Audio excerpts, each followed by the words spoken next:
Hello and welcome to the Founders Day edition of the Midday News.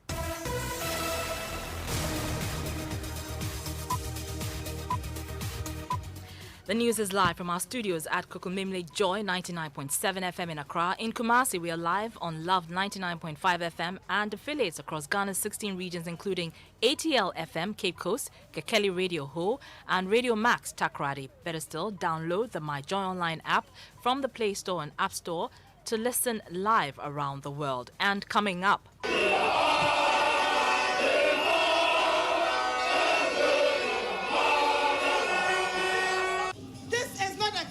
that was built on the tenets of social democracy. Hundreds of Ghanaians hit the streets in the nation's capital in the Fix the Country demonstration as they protest what they describe as the deteriorating conditions of the ordinary citizen. It's about the people. The people are tired. We want our healthcare system to be good.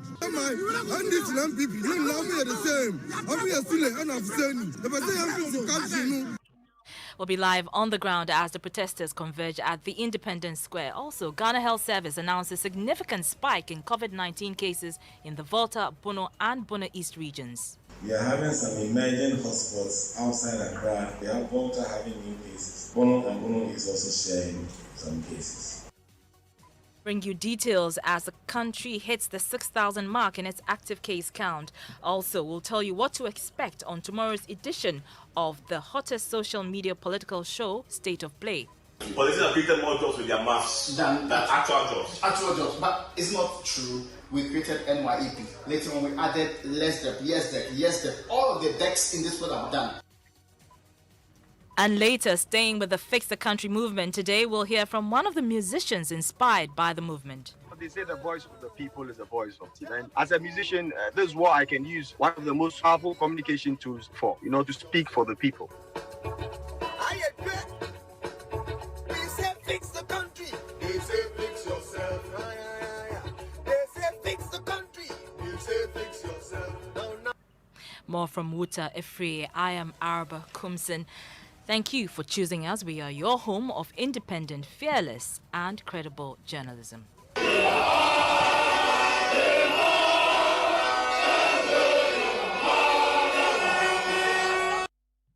And those were hundreds of protesters who are participating in the Fix the Country demonstration, chanting the national anthem as they marched through the principal streets of Accra earlier today. What started as a Twitter hashtag has now morphed into a movement that wants to put Ghana's political class on its toes. The demonstrators, many of them clad in red and black, held placards that read, "Fix the roads, corruption causes poverty, fix our education system now, and justice for Kaka," among others. The protesters, mainly young people, are complaining about lack of jobs, corruption and poor infrastructure, and they want government to fix the country immediately. Listen to some of them. It's about the people. The people are tired. And we are saying that we need a number for the country so that if NDC comes, they don't just do whatever they want.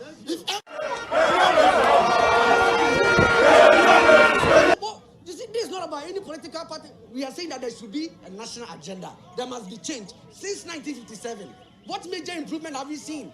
This is not a country that was built on the tenets of social democracy. Everything has scattered. We are in a country where young children who we call future leaders are the ones who are studying under trees. I'm a public health professional, and I'm here because we want our healthcare system to be good. We can afford to travel out.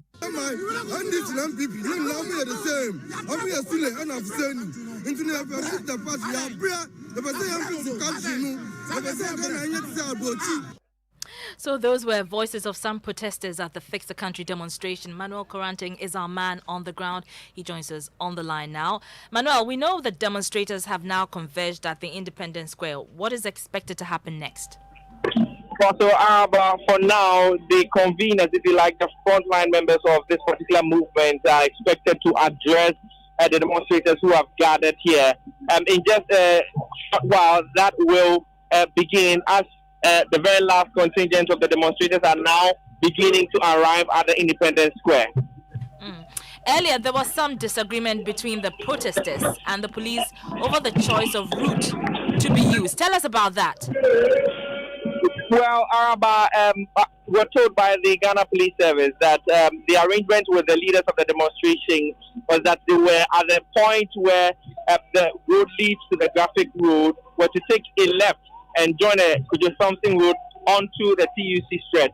But the demonstrators at the point wanted to go through into the Accra Central area. And so for about 10 to 15 minutes, there was a back and forth between the police and then the demonstrators. Finally, that was resolved and the police had its way. Eventually, the people used the route that the police wanted them to use. This is the route that we have earmarked purposely for this demonstration. So I'm surprised that, as you can see, those who are insisting on going straight, they were the people who were not part of the initial agreements. And so the leadership are aware, they are asking us to exercise restraints and that they are going to ensure that their followers adhere to the rules that have been earmarked. Talk to me about COVID protocols. There was a definitive instruction that people must adhere to COVID protocols if they want to join the march. What's been your observation and how do you assess it? Yes, for COVID protocols, I keep on saying, and the command's position has always been that for such a gathering of this nature, it is always impossible that people would adhere to all the COVID-19 protocols, especially when it has to do with the physical distancing. And so for crowds like this to adhere and also observe the spacing, that one, it's not possible. For that one, I know that they are going to flout it, or there's going to be some breaches. But for the wearing of mask, we know that it has been very basic, and we have admonished each one of us to take personal responsibility of their own safety. This morning like this, all those who were not in mask, we made sure that they either buy one and wear it. What we saw was that they had a mask with them, but mostly in their pockets. So we had to force them to wear the mask, which they are here. So as you can see, the majority of us are wearing the mask now, and that one is a good step in the right direction. In your assessment, must there be any remedy after the demonstration? You've admitted that the social distancing protocols have been, breached. It is not for me to decide. That will be the decision of the command. I can't talk on my own account. Okay, so your assessment is that this has been successful, at least so far? So far. But in every event like this, until we complete, we cannot evaluate it. Anything can happen along the way, though we have given them our assurance of maximum security until we complete the entire exercise. So that's a public relations officer of the police CID, Juliana Obeng, speaking to Manuel Corante. Manuel is still on the line with us. Manuel, so earlier, health experts had warned that this protest march could potentially be a COVID super spreader. From what you have observed, were the protesters observing the safety protocols as their leadership assured? So, but just like you heard, yes, Juliana Obeng mentioned there, for the wearing of face masks, we've seen almost all the protesters wearing their face masks. For those who are not wearing it, they have the mask, but probably on their chin. And that's the bit of adherence that we've seen. When it comes to adherence to social distancing protocols, it's been relatively, non-existent, because the people masked up together as they chant the songs and move along the street. And so that's what has been happening. But I've been speaking to Ernesto Yeboah, who's one of the frontliners of this movement. You can listen to him. There is only one thing we expect from them: to listen, and to listen to each and every one of us. This is why we are not presenting any list. The very moment you present a list, they are going to look at a particular leadership and then see how they can corrupt that particular leadership. It is all of us. You either take it or leave it. Talking about listening, we are in the third wave of COVID-19, and you're seeing flagrant disregard for the social distancing protocol. It's almost impossible. Would you say that this was indeed the best time to do this? There hasn't been a blatant disregard of COVID rules. We are speaking to somebody in a nose mask, and the vast majority of us are in the nose mask. Our marshals are here to ensure that happens. And so you can see, just look all around you. We are all in nose masks. All right. So So that's an essay about speaking to me. And I'm just putting. So Manuel is still on the line with us. Manuel, bring us up to speed on what's happening now. So, but just like I said, the leaders of the demonstration are now addressing them. Now it's 1 minute silence that's been observed for the late Mohammed Kaka, who was killed in Ejua. I see all the protesters kneeling down with their right fist up in the air in a symbolism of remembrance of the late Kaka. After that, I'm told that marching orders will be given to the protesters on how they are going to disperse, and again, a report on how successful this particular demonstration has been. Araba. Many thanks. Manuel Kuranting is our man on the ground at the Fix the Country demonstration. Let's turn our attention to health now. And the Ghana Health Service has announced a significant COVID-19 case rise in the Volta, Bono, and Bono East regions. According to the service, these regions are quickly emerging as COVID-19 hotspots. Director General Dr. Patrick Kumar-Boaje, who gave an update on the country's case count, says the Volta region, which had only 16 active cases as at 1st July, now has 532, with most of these cases recorded in schools.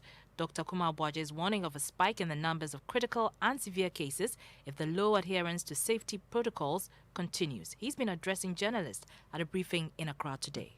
We are having some emerging hotspots outside Accra and Kumasi below. That is now we have Volta having new cases. Bono and Bono is also sharing some cases. We also have workplace and school outbreaks taking place. We also have seen, as all of you are aware, that so there's a total disregard to the use of the face mask by the general population.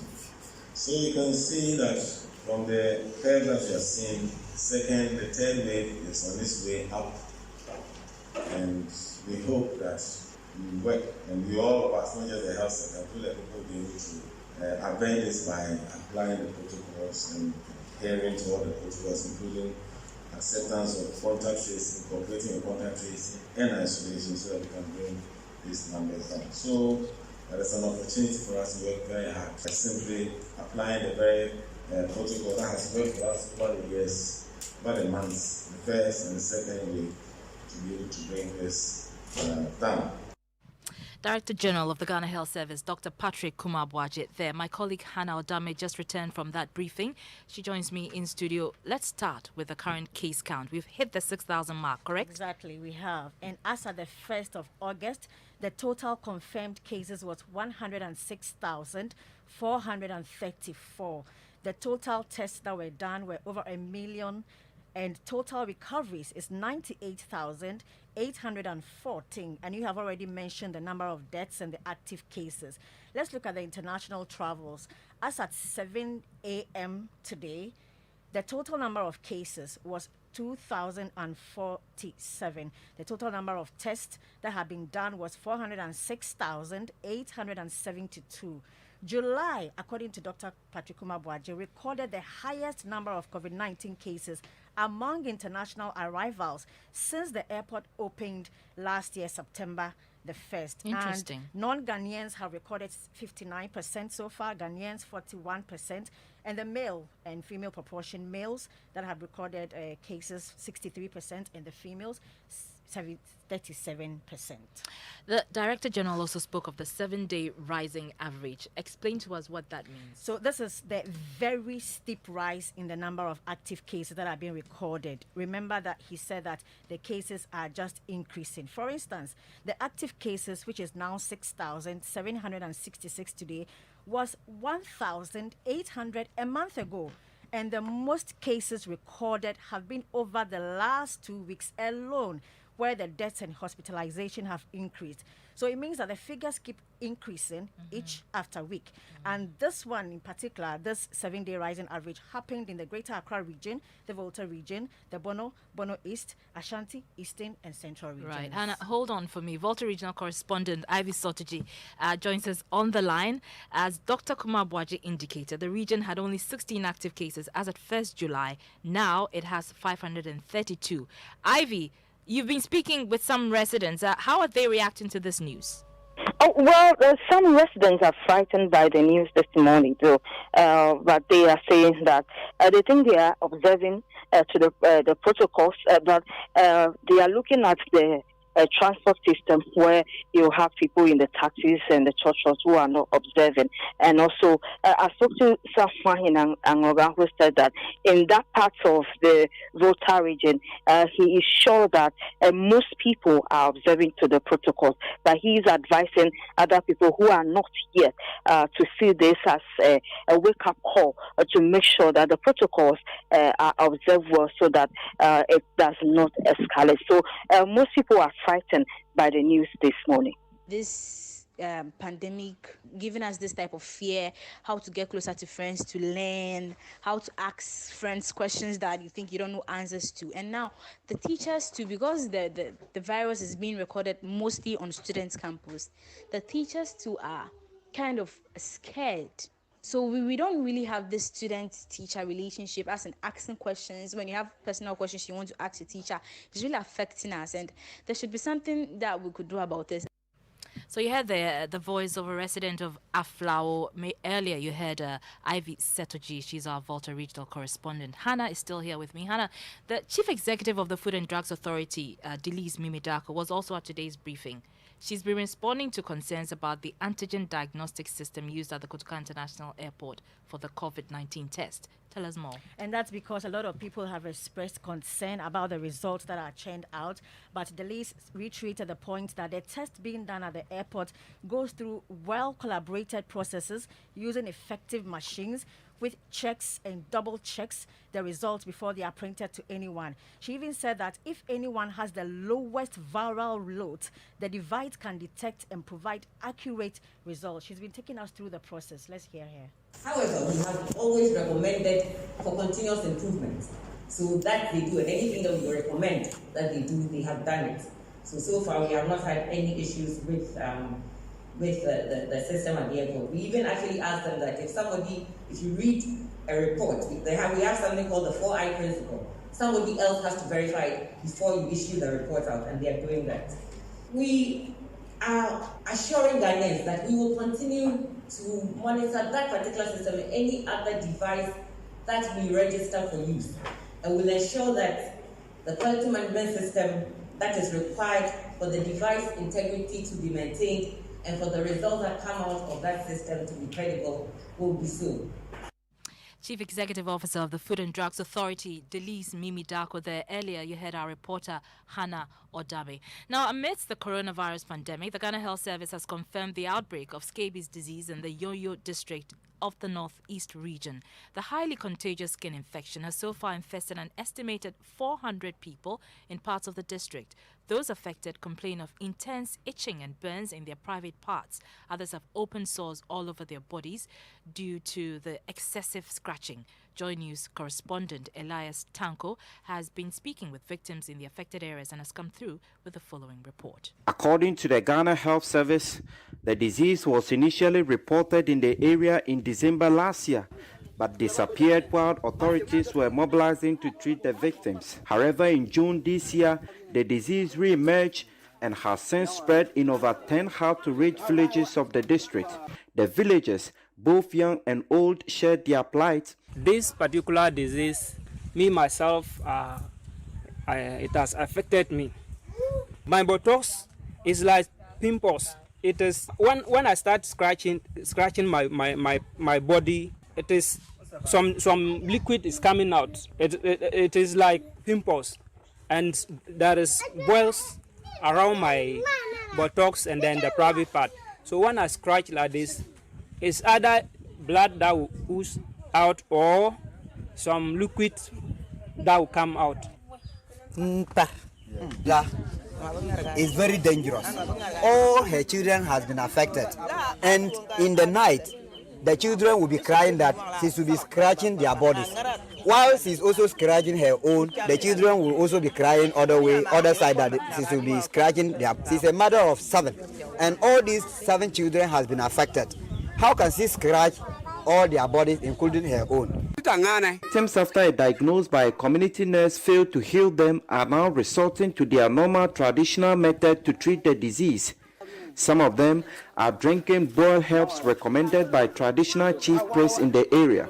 The Ghana Health Service in the Yunyo district has confirmed the outbreak, but is yet to take any action. The residents are asking for immediate help. People are very angry that we have been neglected. This issue has been reported for long and nothing has been done about it. The district health director, whom I feel he has neglected the community, should try his best. Ilyasu Tanko reporting.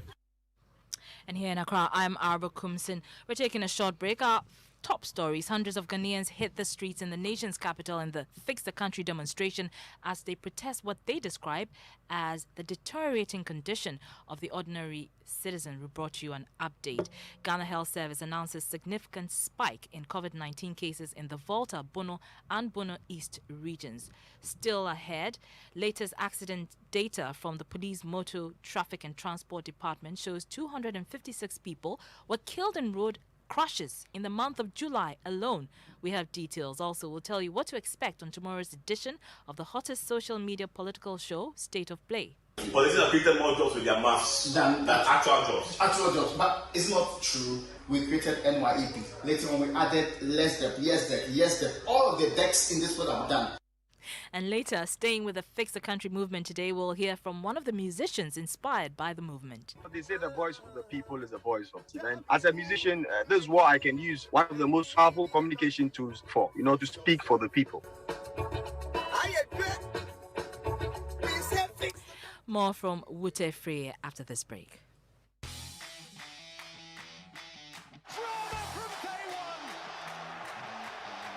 The boys are back, oh! The boys are back! Imagine inviting great footballers like Ronaldo, Messi, and Mbappe into your home. Imagine feeling the big mad temperament of football's fiercest rivals in your living room. Imagine enjoying the home ground advantage of witnessing the best of Serie A, La Liga, Premier League, UEFA Europa, and many more leagues all in English. Or stop imagining. Just get a GoTV decoder now at 89 Ghana cedis and upgrade to GoTV Max to turn your home into the home ground of great football. To purchase a new decoder, SMS GoTV to short code 1731. GoTV.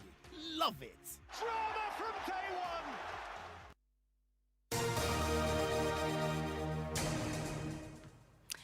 You're welcome back to the Founders Day edition of Midday News with me, Araba Kumsin. Now, the latest data from the Police Motor Traffic and Transport Department indicates as many as 256 people died from road crashes just in the month of July 2021 alone. It brings to 1,706 the number of people who have been killed through road accidents since the beginning of this year. This represents a 24.43% rise as against the same time last year, where 1,371 people were killed. My colleague Elton Brobe has been studying the data and joins me in studio. Elton, what more does the MTTD report say? Break it down for us. So when it comes to injuries, the country has within 7 months recorded 9,299 cases, with 1,111 of them occurring in July only. Again, this is 13.43% rise against the same time last year. So far, 735 people have been killed in motorcycles-related crashes in 7 months. And also some 113 persons died in July alone, with 368 getting injured. And the police also provide statistics on the areas where these crashes happen most. What are the details? So the Ashanti region continues to lead in road crashes deaths. So far, 357 lives have been lost between January and July. In July, 60 lives were lost in the region. The Eastern region follows with 279 deaths in the last 7 months, while 36 deaths in July. The Northeast region recorded the least mortality with 5 deaths in 7 months. Many thanks for those details, Elton Broby. Now to our Drive Safe campaign. Safe driving saves lives. Drive safe. Now, after failing to raise enough cash for orthopedic surgery, a 56-year-old woman suffering from complications in a motor vehicle accident is battling for her life. Her reliance on herbal and traditional treatments rather than specialist medical care has resulted in the deterioration of certain bones in her upper left arm. Her condition is worsened by continuous but prolonged heavy post-menopausal bleeding. Ohemin Tewia has the rest of the story. The widow is surrounded by her 7 children in front of her room. Here, she withers in pain as she rests her bandaged left arm on a pad. At about 7:50 p.m. on August 6, 2020, She had asked the driver to kill his speed before the accident occurred.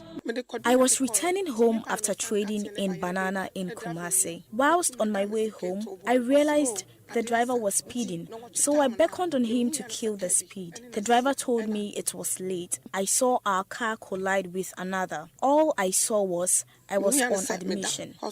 That accident has rendered her left arm ineffectual, and her condition keeps deteriorating as several bone tissues are destroyed. The once vibrant and active breadwinner of the family is now forced to survive on the benevolence of others. I can't sleep. I cry in the afternoon, at night, and in the morning as well. I can't sleep. I have been in pain. Doctors at the Pope John Paul II Medical Center in Jamasi say Madame Afriye needs urgent medical surgery to correct her worsening condition. Dr. Simon Berkon is a medical officer at the facility. The bone setters couldn't really help to restore the arm into its functional state, and therefore there's what is called more union, and because of that she apparently cannot do anything with that limb. It's extremely bad to the sense that she cannot carry anything, and so basically the arm is just there for the sake of it. The widow has also been suffering from postmenopausal bleeding, a disorder that causes her to bleed abnormally and excessively for several months after she has reached menopause. At my age, I have been bleeding. I suffer continuous bleeding for about 3 months or 2 months. Sometimes I experience 4 months bleeding. Because medical experts fear Madame Janet Afriye may be suffering from endometrial carcinoma. I am Interior with that report. Now, recently, at the presentation of the mid-year budget review to Parliament, Finance Minister Ken Ofori-Atta announced government's plans of creating 1 million jobs. Reactions to that have been mixed, with some casting doubt on government's ability to achieve this target. On tomorrow's edition of our social media show, State of Play, my colleagues Winston Amoa, Raymond Akwa and Evans Mensah will tackle the issue of the politics of jobs. Here's a teaser. It is Professor Bobby who made a very fascinating comment. He says if you, in essence, put all the jobs politicians have created with their mouths since 2000, by now, Ghana will have the surplus of jobs. In fact, we'll have to invite people from the rest of the world to take up the jobs. In a sense, we have actually created more jobs with lip service than actually delivering jobs in this country. Politicians have created more jobs with their mouths than actual jobs. Actual jobs, but it's not true. Check in 2005, there was a national security report that said that job creation and unemployment was a critical threat. Within that period, we created NYEP. Later on, we added less debt, yes debt, yes debt. All of the decks in this world have done. Ghana Business Support. Recently, they say there's NEI. All of them, the young people in this country are still saying they don't have jobs. So that's a very interesting way to look at it. And of course, on State of Play, exclusively on the Joy News and Joy997FM Facebook pages. So join Raymond Akwa, Winston Amo and Evans Mensah as they tackle the issue of the politics of jobs tomorrow on State of Play at 2 p.m. live on all our social media handles on Facebook, YouTube and Instagram. Time for entertainment now. And we're doing more Fix the Country. Hi, Mapitso. Hi, Arva. All right. Now, since the start of the Fix the Country campaign, a lot of artists and musicians have joined in, the campaign, and Stonebwoy for One released his song called Outside. Shatawalo also released a song. But one of the songs that have been trending is Wuta. Yeah, Wuta's song called Country Hot. And he says, Chale, it's hot. So it's not just the temperature. Everything make hot. Country hot, hot.